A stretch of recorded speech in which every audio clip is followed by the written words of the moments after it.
to the first CS talk of the school year. If you're interested in this talk, please come see Miss Lee and join the club. And our president, Patrick Madden, can't be here today, but he hopes everybody will enjoy this, and I'm your secretary, Isabel. I'm David Kang. I'm the CS Club historian. Okay, so today we're having a guest speaker. We're having Mr. Christopher Dovi. He is the co-founder, him and his wife, they are the co-founder of CodeVA, which is part of the national CS movement, CS for All movement for the United States. So we're happy to have him here at Tucker. And it's kind of like a movement in order to bring awareness for computer science in our society and a difference in Virginia. So we're happy to have him here at Tucker.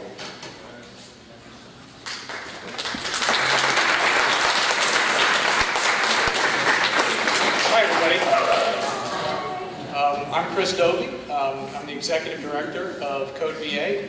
We're a statewide nonprofit organization that trains teachers in Virginia to teach computer science. We also do student programs and we do advocacy around computer science. If any of you picked up the stickers out on the counter on your way in, you were welcome to pick it up.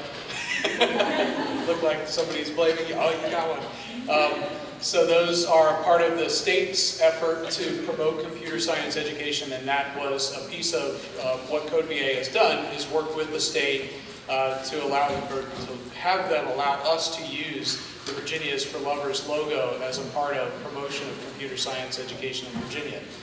So please take stickers, have a good time. And today what I was planning on doing was just talking with you a little bit about sort of the history of computer science education in Virginia, where we began and where we're headed, and a little bit about Virginia's history in computer science education too, which I think some of you might appreciate. There's some pretty neat history in Virginia around computer science. And you just saw a bunch of my slides go by because I was banging on the countertop there. But let's start with a little video. This is a video that is, we've got more people coming in. Hi, I'm Chris. This video was produced in partnership with yet another state agency, the Virginia Lottery, which is also very interested in computer science education in the state of Virginia. So we'll start with that video, and here we go. Enjoy.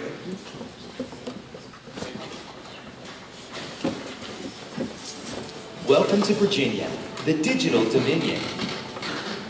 Virginians have always been explorers, revolutionaries, innovators, and our next generation continues to explore and innovate, solving human problems using the power of computer science. Come take a trip with us around the Commonwealth, explore and learn about Virginia's amazing contributions that drive our future. In Hampton Roads and the Eastern Shore, our nation's first explorers arrived more than 400 years ago. At NASA's Langley Research Center, with the help of a few hidden figures, helped launch our space program. And today, computer science helps drive the next innovations in aerospace at Langley and at Wallops Island Flight Facility.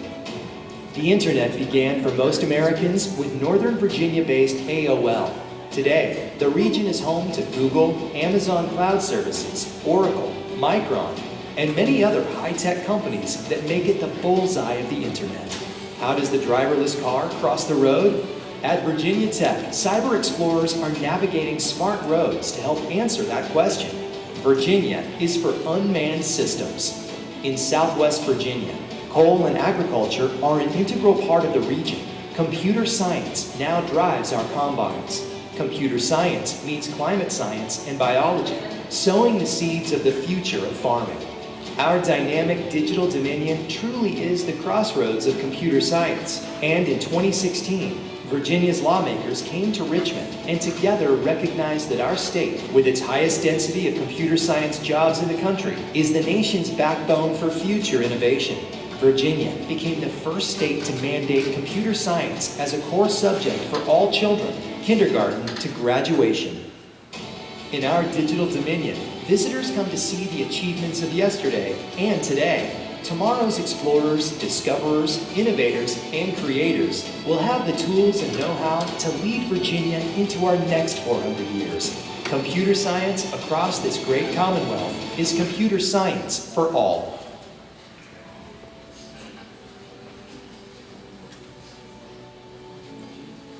So there's a neat video. Who here, and feel free, by the way, to ask questions as I go. It's weird being on a stage and having everybody far out in the audience, but I mean, I can answer questions as questions come up, so don't hesitate to interrupt. Or to CB in as well.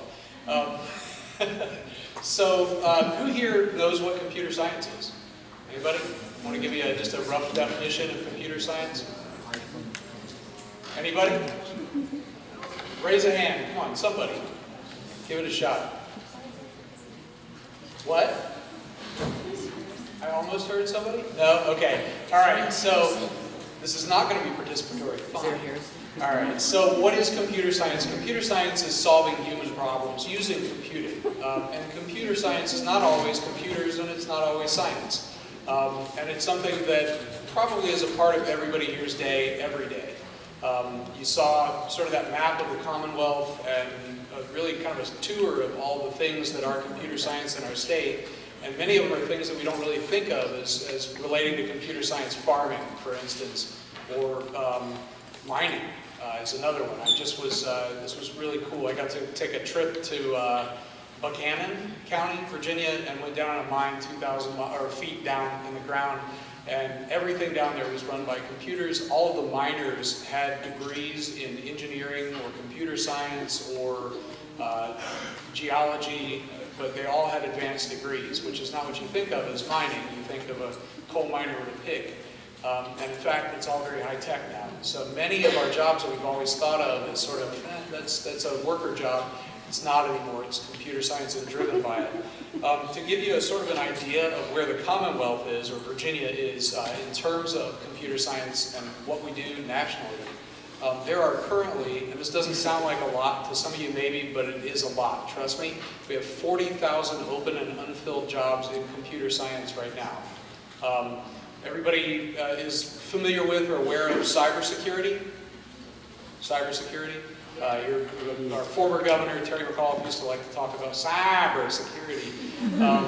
So with cybersecurity jobs added to that, you're probably getting closer to 70,000 open and unfilled jobs. So just a whole heck of a lot of jobs. Then, let me see if I can jump ahead a couple of slides. STEM field jobs. Everybody knows science, technology, engineering, and math, right? Big deal. 70% of STEM jobs are computer science jobs. My dad was an aerospace engineer at NASA Langley. And his job by 1980, he would have not called himself an aerospace engineer anymore. That's what he did with his job, but he was a computer scientist. Everything that he was doing was modeling and simulation. And he'd gone from the beginning of his career was as a draftsman at a table drawing airplane wings, and then they would send it to the model makers at NASA, who would then build a physical model of it, and then they'd put in a wind tunnel and blow a fan over it and hope it didn't fall, and go, okay, it didn't fall, let's build it, and then hope it doesn't fall for real. By the time you hit about 1983, 1984, they couldn't do it that way anymore, and so everything was being done in computers.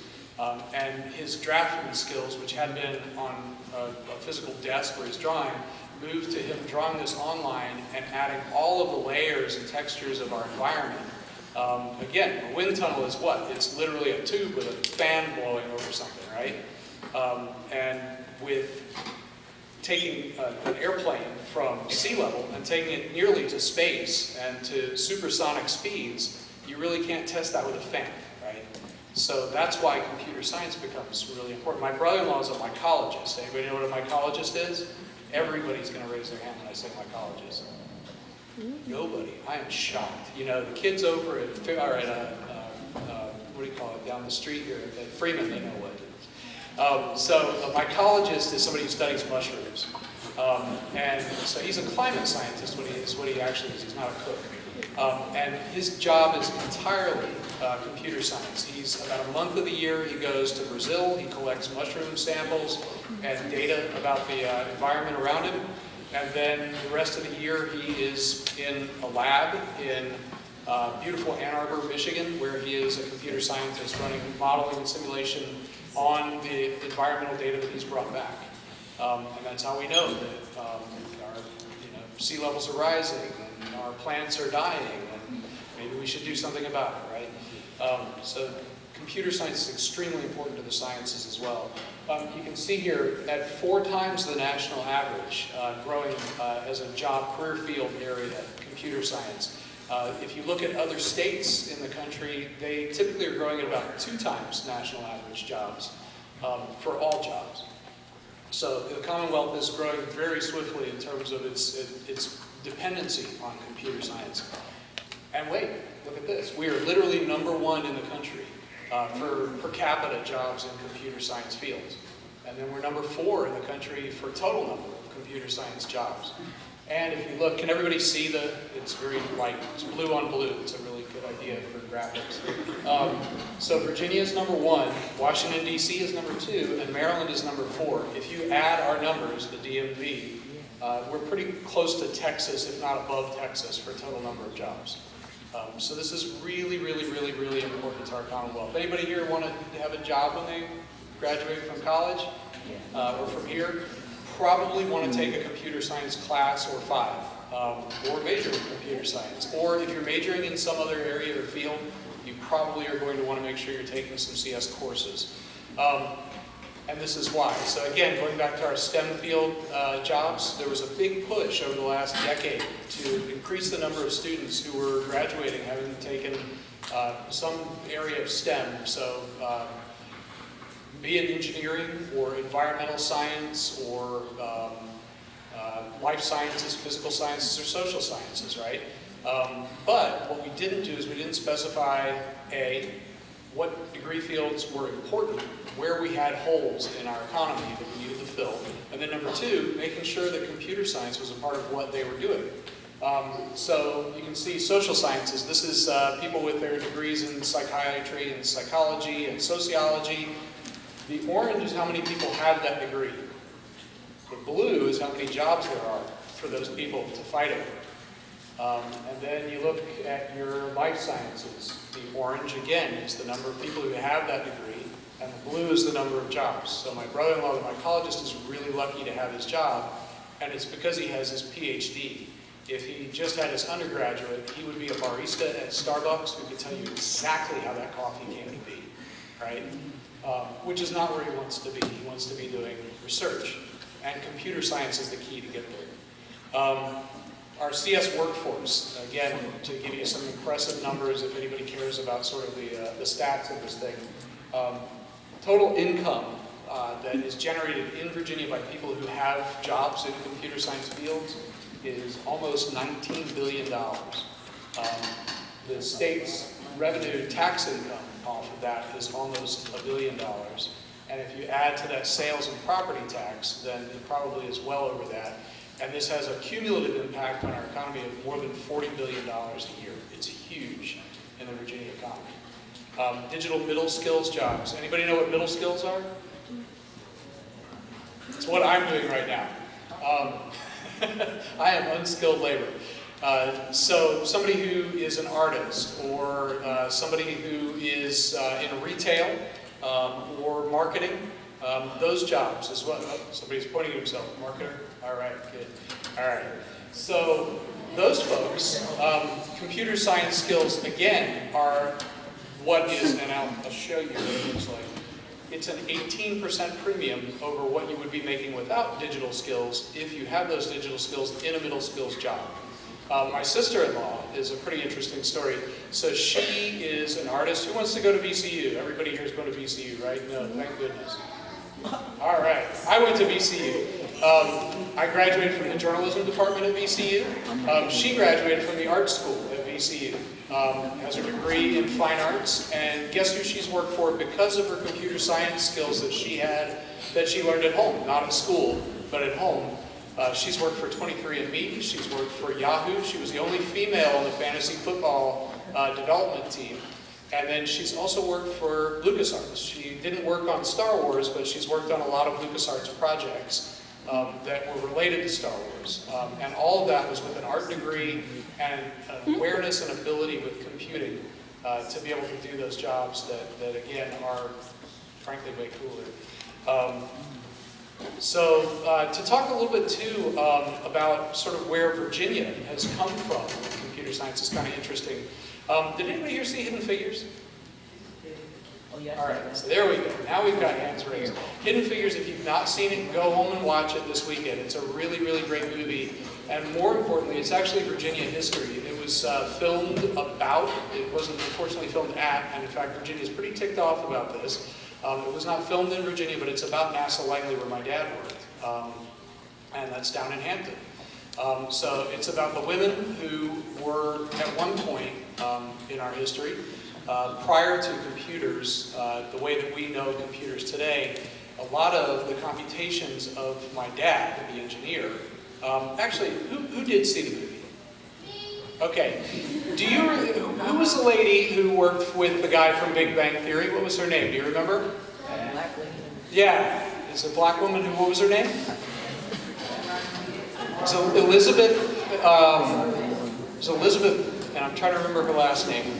So the book Hidden Figures is about a number of these women who were all basically the computers for NASA Langley. They were human computers, and they literally had rooms in the basement at NASA Langley full of women who did math computations for the engineers. And everybody's seen Big Bang Theory, and who's the guy from Big, Eldon or Sheldon, whatever his name is? Sheldon.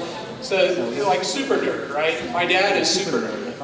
And his job, like I said, was to have big ideas and to draw these ideas on paper, and then somebody else was going to build the idea, but it was his idea, and he's the creative, right?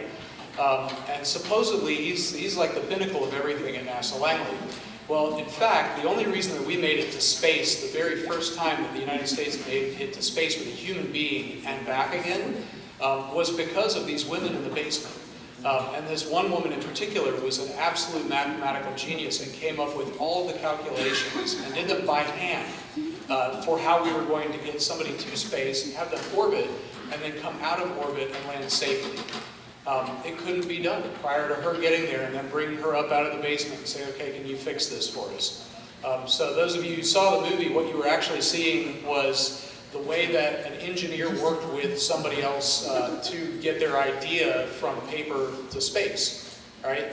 By the end of that movie, you may have noticed that there are a bunch of women who came up out of the basement and they get to now move into the computer room because they had been teaching themselves to code. Kind of clandestinely, right? And all of a sudden NASA realizes, oh my gosh, we have this hidden resource and it's all down in the basement. Let's bring them up. Now there are computers. They are going to run the computer room. And so all of a sudden these women who had been sort of looked down upon at NASA Langley, they work in the basement, they just do math, are all of a sudden the heroes at NASA Langley. And they were all African-American women who had long been low-wage workers at NASA Langley are all of a sudden very important. And you saw there was one of the women who went back during the movie to get her degree in engineering so that she could move on. She was almost sort of metaphorical for what was happening with a lot of those women at NASA. My first job was a job my dad got me, because heck, if you've got a dad who works at NASA, you may as well use some pull, right? So my first job was for one of the Hidden Figures ladies. Her name was Christine Darden. And she was amazing, and I didn't know I worked for her. My job was, I would leave, I went to Bruton High School in York County, go Bruton, Panthers. So anyway, I would leave Bruton at the end of the day, I would drive down to Hampton, NASA Langley took me about a half hour to get there, if 64 didn't stink, and then I would sit in what looked like a porta-john. Everybody sat in a porta-john, right? It's fun in there. You want to stay in a porta-john. Imagine sonic booms being pumped into the porta-john with you. And that was my job. I would listen to sonic booms and rate those sonic booms based on how terrible they were or how great they were. That was a wonderful sonic boom. I loved it. And then at the end of that, I'd get $20 an hour. So it was totally worth it. Yeah, right? That's good today. Good money even today. But what her job was she was studying the effects of sonic booms on the general public and trying to find a sonic boom that wasn't terrible so that they could design airplanes that had roughly that pitch sonic boom so that we could move to commercial flight using supersonic flight. You'd be able to fly from here to the West Coast in a matter of a couple hours instead of many, many hours. So that was that first job that I had. Yeah, you have a question? Has that technology ever been implemented? So, sort of. You can go online and do a Google search of commercial supersonic space flight, and you'll find all kinds of airplane designs. I can point to the ones my dad worked on, and the ones that she worked on that were part of what NASA did. And a lot of what they were doing was actually for military. And this is part of the story here. So, at the end of that movie, the women are moving to the computer rooms, and they're now in charge of doing this. Well, guess what? There's not an unlimited number of rooms at NASA Langley in 1960 full of women who are mathematicians, right? So where are we going to get our next generation of computer scientists? So NASA starts looking around, scratching its head. Wow, all of our engineers are stupid, and they're not the ones we want to go to for this. And they're too busy thinking deep thoughts. Well, where are we going to find them? Who's good at algorithms? Anybody know what an algorithm is? What's that? It's math? Is that what you said? What's that?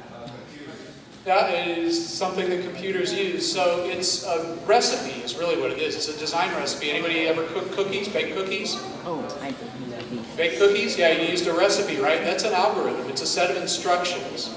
However, if you were programming, you would probably be writing your algorithm in a programming language that's instructing a computer to do something. You're not baking cookies literally, right? But you might be making a program that's pretending to bake cookies. That's kind of abstract, I guess. But that's essentially what you're doing is when you're instructing a computer, that computer program, which is made up of an algorithm or many algorithms, is basically a set of instructions or a lot of series of instructions telling that computer when to do something, how to do something, when to stop doing that something, etc., etc. So they're looking around for who can we get to do this job? Who's good at it? Anybody here like playing music? Who's a musician here? Huh? Yeah? Who plays drums? Anybody? All right. Guitar? Bass? Banjo?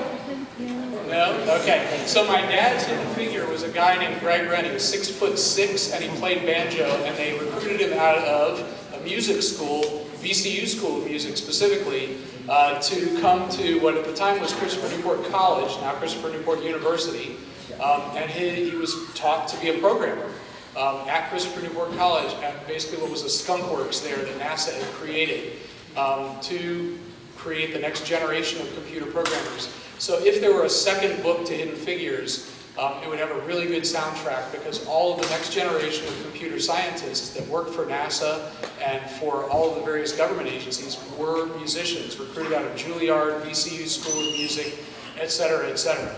And it continued that way for a little while, and then we ran out of musicians. We didn't run out of musicians, there's plenty of them in this room. But what we did run out of was the idea guys, the engineers, could no longer continue to just draw their ideas on paper, hand it to the computer scientist, and have the computer scientist do the rest of the work. It was starting with the actual initial design, when they had to start thinking computationally and start thinking about how their design was going to interact with the environment it was in. And now modeling and simulation becomes the only way they can design. And in 1973, my dad had to start teaching himself to code. By about 1985, everything was online. Not online, but it was all in computer science, in modeling and simulation. And the programming languages that he was having to learn and relearn were becoming more complicated. So I'm in middle school in 1985, and he decided that I was going to learn with him. And it was a horrible, horrible experience, and I stink at coding. But things have progressed since then, and a lot of the programming languages that you will be learning now are going to be a lot easier to deal with. Things like Python and Java, JavaScript are much more, frankly, enjoyable to work in than something like Fortran, which is what I had to deal with. But a little interesting sort of history of computing in America, frankly, but certainly in Virginia. But as he's now having to become the programmer, what it means is, going back to this slide actually, all right, so remember our STEM field jobs, where 73% of them are computer science jobs, right? So my dad, the aerospace engineer, when he was at Parks College in St. Louis learning to be an aerospace engineer, he never took a computer science class. He was not a programmer coming out of that school. You would think that by 1980 something or 1990 something, that was no longer the case, that we were now graduating people who had this basic literacy that would let them work in the field that they were an expert in this case computer science. In fact, that was not the case, and in fact, it's not the case today. Most universities that you'll attend today, if you're not deciding to take computer science along with whatever field that you're interested in, engineering, physical life, etc., sciences, you probably won't take a CS course. And what that'll mean is when you go out to try to find that job, it's going to be very difficult. You'll be competing against an international population where in many cases computer science is a part of what they've been learning in school. This is already a part of K-12 education. 10 minutes? Yep. Okay, I can do that. It's already a part of K-12 education in most of Europe. It's been a part of K-12 education in Eastern Europe for a very long time. China and India have long had some programs that were happening to make sure that the students that were coming out of their schools had some basic understanding of computing. We have not been doing that. And in fact, actually, the first year that we started working on policy around this, I got a call the first day I was at the Virginia General Assembly from Microsoft. It was a very scary phone call because I thought I was in trouble with Microsoft. And so they asked to meet me. Has anybody here been to the General Assembly building before, the Capitol building? You saw the statue of George Washington in the rotunda. Sort of an imposing room, this marble floor, the statues of all the Virginia presidents, right? There's George Washington in the middle. So I met him there. That's where he wanted to meet. And he comes striding across the floor, and the marble floor in his fancy shoes, and I'm dressed like a schmuck like this. And he says, "I'm sorry." And I was assuming he was going to kill me. And in fact, what he was doing was he was literally apologizing because Microsoft is part of why we're where we are now. Should I continue talking? So, what's going to happen over the next 5 to 7 years in Virginia? I'll just go ahead and move forward. Next year, Virginia public schools will be required to start teaching computer science as a part of what every student is doing. It really is going to start in K-8, so you guys kind of missed the wave, so to speak.